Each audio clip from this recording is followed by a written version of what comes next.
സർവകലാശാല അഭിഭാഷകനോട് വിശദീകരണം തേടി കേരള വിസി ഡോക്ടർ മോഹനൻ കുന്നുമേൽ രജിസ്ട്രാർ KS അനിൽകുമാർ ഹൈക്കോടതിയിൽ നൽകിയ ഹർജിയിൽ എതിർ സത്യവാങ്മൂലം നൽകിയ അഭിഭാഷക കൌൺസിലിനോടാണ് വിശദീകരണം തേടിയത്.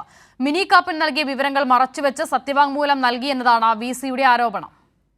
ഹൈക്കോടതിയിൽ രജിസ്ട്രാർ KS അനിൽകുമാർ കേരള സർവകലാശാല വിസിക്കെതിരെ ഹർജി നൽകിയിരുന്നു. ഹർജിയിൽ എതിർ സത്യവാങ്മൂലം നൽകിയ അഭിഭാഷകനോടാണ് വിസി മോഹനൻ കുന്നുമൽ നിയോഗിച്ച രജിസ്ട്രാർ ഇൻചാർജ് മിനി കാപ്പൻ വിശദീകരണം തേടിയത്. മിനി കാപ്പൻ സമർപ്പിച്ച വസ്തുത വിവരണ സ്റ്റേറ്റ്മെന്റ് മറച്ചുവെച്ച് അഭിഭാഷക കൗൺസിൽ സത്യവാങ്മൂലം സമർപ്പിച്ചുവെന്ന് ചൂണ്ടിക്കാണിച്ചാണ് നടപടി. ഇടത് സിൻഡിക്കേറ്റ് അംഗങ്ങൾക്ക് അനുകൂലമായ നിലപാട് അഭിഭാഷകൻ സ്വീകരിച്ചുവെന്നും വിസി ആരോപിക്കുന്നു. കഴിഞ്ഞ ദിവസം കേസ് കോടതി പരിഗണിച്ചപ്പോൾ വിസി മോഹനൻ കുന്നുമലിനെ ശക്തമായി വിമർശിച്ചിരുന്നു. ഇതിനു പിന്നാലെയാണ് വിശദീകരണം തേടാനുള്ള തീരുമാനവും വിസി കൈക്കൊണ്ടത്. കേസ് നാളെ ഹൈക്കോടതി വീണ്ടും പരിഗണിക്കും. അപ്പോൾ കാര്യങ്ങൾ തനിക്ക് അനുകൂലമാക്കുക എന്നത് ലക്ഷ്യമിട്ട് സത്യവാങ്മൂലം സമർപ്പിക്കാനാണ് മോഹനൻ കുന്നുമലിൻ്റെ തീരുമാനം. News desk Kairali news.